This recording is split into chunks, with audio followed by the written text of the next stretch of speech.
Hello, and welcome to the Babalu Sports Show, where we talk about anything remotely relating to Wisconsin sports. Today, we're going to focus on the Milwaukee Brewers and the start of the Major League Baseball season. It's just a really great thing to say because that means for most of us, the weather is getting a little bit better. Now, if you're up in northern Wisconsin and up in that area, you are dealing a little bit with snow these past couple of days, but um, have no fear. The baseball season's starting and spring is right around the corner. Um, let's see. I'm not going to really dwell much on the preseason other than say I thought for the Brewers it was relatively successful, but I personally don't take a whole lot of stock into the preseason because, I mean, there's so many players running in and out and so many different players that they're using during that season, during the preseason that we really won't see again for a year or two. So, what I'd like to talk about a little bit right now is just the new players that we have that will be opening the season with us. And I know we've already got 2 games in. We're 1-1, and actually today, which is Sunday here, the Brewers are currently I think up 8-2 or something like that. And the Cubbies in the rubber match game. So I know that this is a little bit, a few days past the start of the season, but still, I'd like to kind of go over the what I think of the roster that we have right now. And, what I feel that our chances are for this season. Starting pitching, just like last year, we've got just what should turn out to be probably one of the best starting pitching staffs in the National League, if not all of baseball. We still got Corbin Burns. Yeah, he got torched a little bit on opening day, but that's not something we'll see from Corbin Burns probably, maybe even ever again this year, and certainly not very often. We have Woodruff, who put in a pretty good gem of a game yesterday, even though he didn't get credit with the win. I mean, he pitched really, really well. He should have gotten a win. And Peralta was back, Eric Lauer, and then Wade Miley, who his Brewer fans are a little familiar with him since he was with us in 2018, but he's kind of the new guy on the block here for the starting lineup. Relief pitchers, Devin Williams is our closer. He finished the year off last year there, and he's a pretty good closer. Um, Obviously, gone is John Hader and all that drama that went with that when we traded him away. But then we just got a bunch of players: Matt Bush, Peter Straczynski, Hobie Minor, Javi Guerra, Bryce Williams. Just a lot of people, a lot of players there that the casual fan and even myself um, don't know a whole lot about. And that's probably for me anyway, that's the scariest or most, I don't know if I want to use the word scariest, but it's the most worrisome part of our roster. I think is right there: relief pitching and long relief, and getting to Devin Williams, our closer. Uh, the batting hitting lineup, we got William Contreras behind the plate now, uh, an All-Pro player.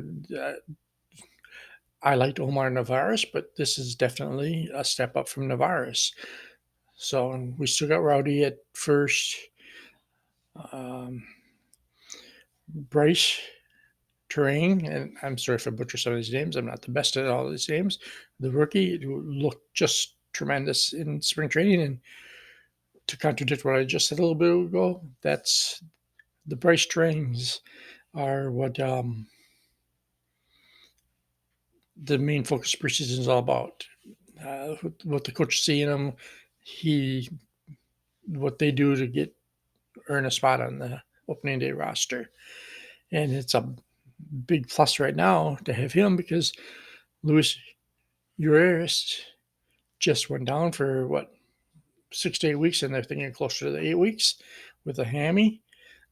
So Turing is going to be he was projected to be our starting second baseman, but he could play in multiple different places.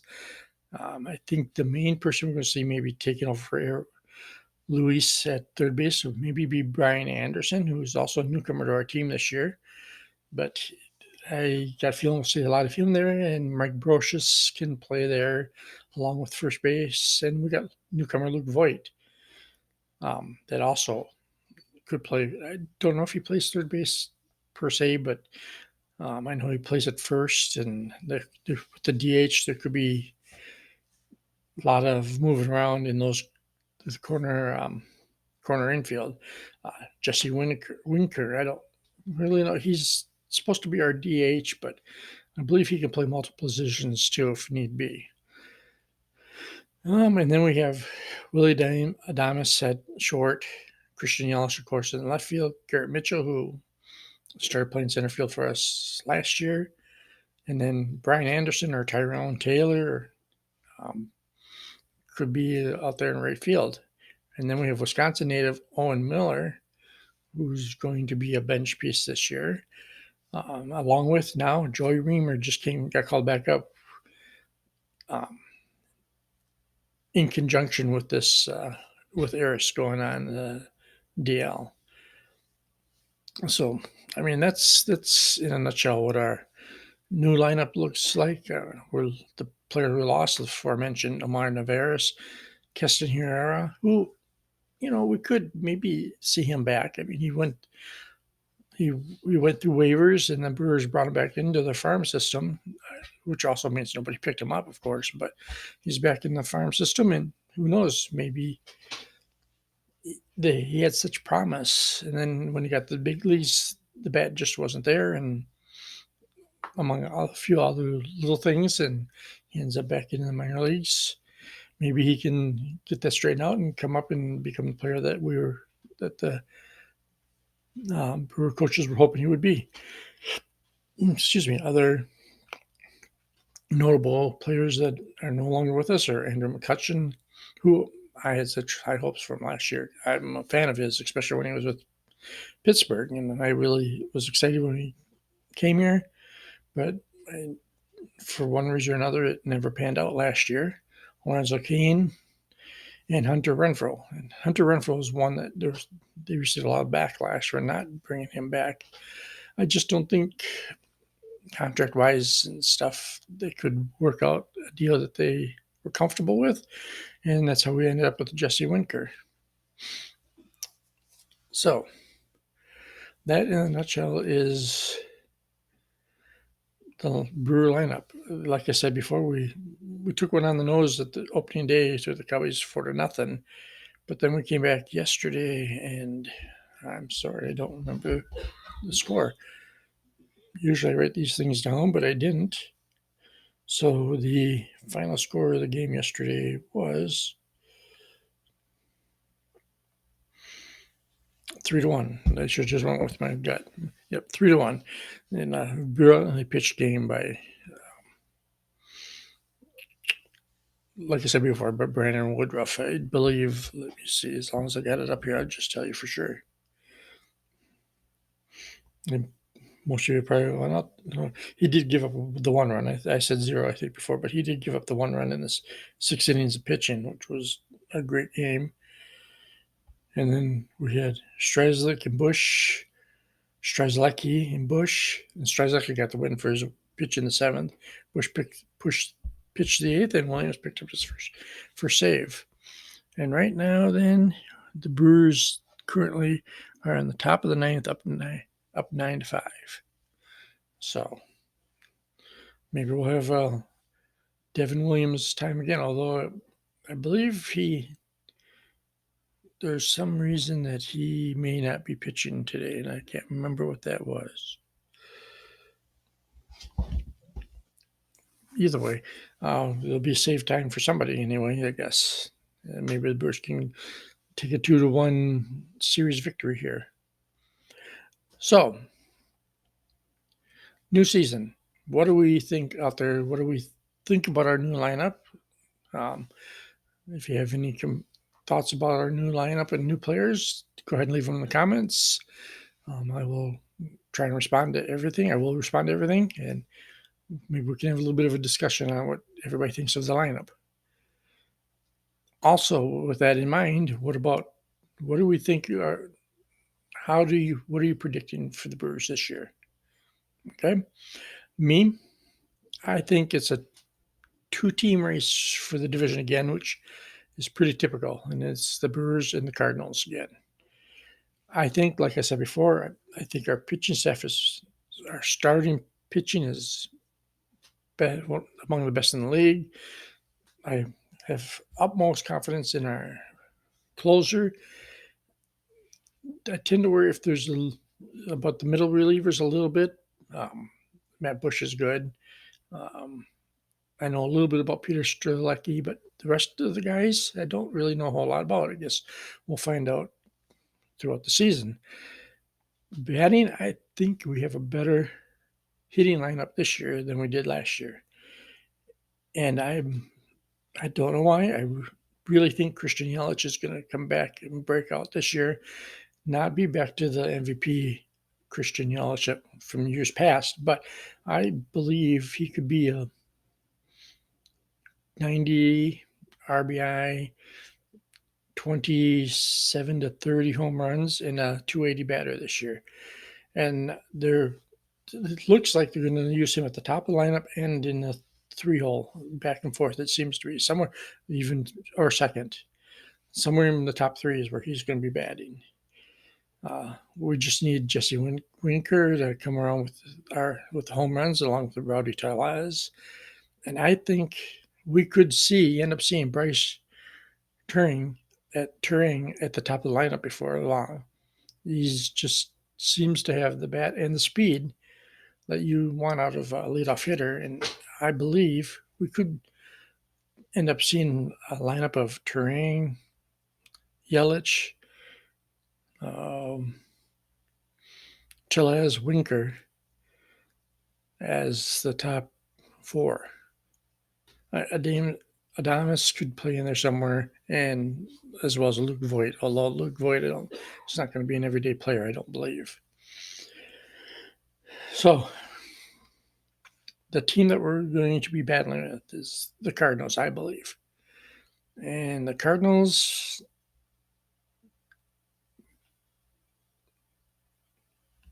we have the much better pitchers. I want to say the Cardinals have the better batters, but then again, we were second last year in home runs. It just didn't.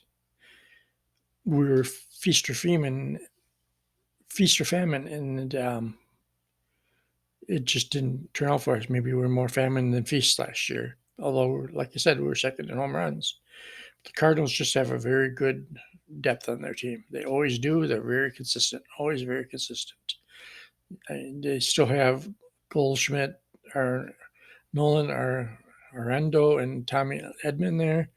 Always tough batters. Though the starting pitching, I think, if the Brewers are going to pull this division out, the starting pitchers is what's going to do it for us. Chicago, they have decent pitching with Marcus Stroman and Jameson Talon, but they don't really have much after that, in my opinion. Closer is by committee. They don't have a closer that stands out. They have Michael Felmer, and then a name very familiar to us, Brad Boxberger. And so, I mean, he's decent, but both of them are decent closers, but neither one of them is your shutdown closer on a consistent basis. They do have some good hitting upgrades this year, though. Eric Hosmer, Dansby Swanson, Cody Bellinger, all good hitters. It'll be interesting to see how that holds out. Dansby and Cody are a little more consistent than Hosmer, but still, all three of them are good hitters. It will help their batting, but I just don't think they have the pitching to contend with both the Cardinals or the Brewers, for that matter. Then at the bottom of the lineup, we have Cincinnati and Pittsburgh, and pretty much pretty much they're going to stay at the bottom where they were this last year. I mean, both of them, they had identical 62 and 100, 62 wins, 100 record last year, and I don't think either one of them are going to get much more than the 62 wins this year. So we'll see how that pays out. I don't know if anybody in our divisions can get to 100 wins. I think whoever wins this division is going to be around 95, 95 to 98 wins, something like that. And the reason I bring that up is pretty much we're going to have to, if you want to make the division, make the playoffs in the National League, and um, coming from our division, you are going to pretty much have to win the division because there's nobody. We're not getting a wild card. I do not believe out of the Central Division here. I could be wrong. Maybe they'll surprise me, and hopefully we do. If we don't win the division, I hope then they surprise and we get a division wild card team coming from the Central Division. But there's just too many good teams out east for me to believe that that's going to be out east and out west in the National League to believe that there's going to be two teams coming from our division. So, what are your guys' thoughts out there on that? Don't be afraid to hit comment and let me know what you think. And do you think I'm way off on my thought process on the division and where the Brewers sit? Do you think I'm overestimating the Brewers, underestimating the Brewers? What do you think out there? I'm trying to be a little more. I'm always more optimistic than I am negative, and I always over predict where I think the Brewers are going to do, or any of my sports, Packers, Bucks. I'm always expecting more than what actually turns out to happen, and so I'm trying to temper my enthusiasm a little bit this year, and just say what I really want to do is just say we're going to win the division. I have no doubt, but there's the Cardinals just can be a good team, and they are always a thorn in our side. They've always been a thorn in the Brewers' side ever since we were in the American League and they took the World Series from us in '82. So there's that too.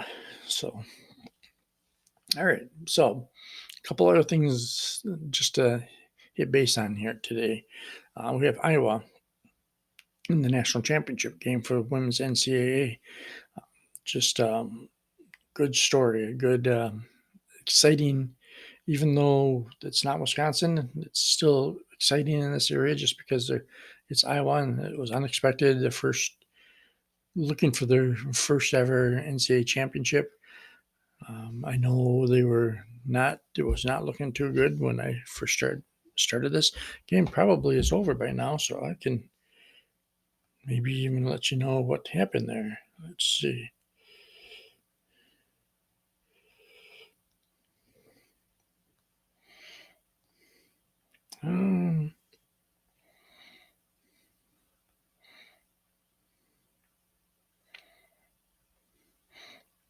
No, it's not over. We're in the third quarter, and Iowa's closed up the gap with a 20-10 third quarter to bring it to within 69-62. So there's still a distinct possibility that Iowa could pull this off over LSU. And I believe, if I'm not mistaken, both teams are looking for their first ever NCAA tournament championship.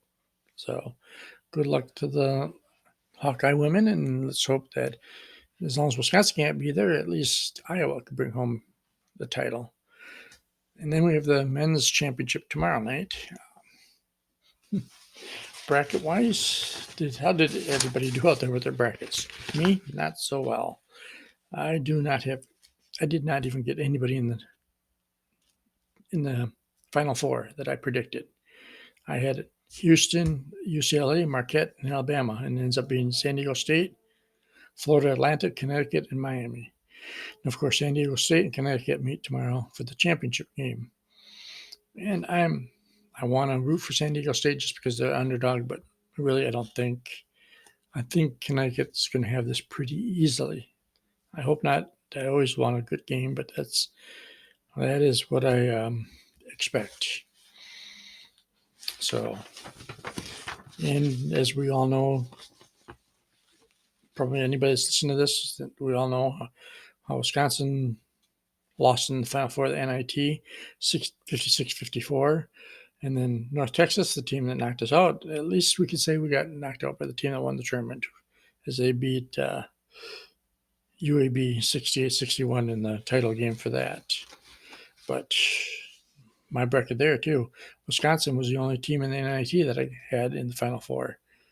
I had it being Oklahoma State, New Mexico, and Clemson and Wisconsin in the Final Four.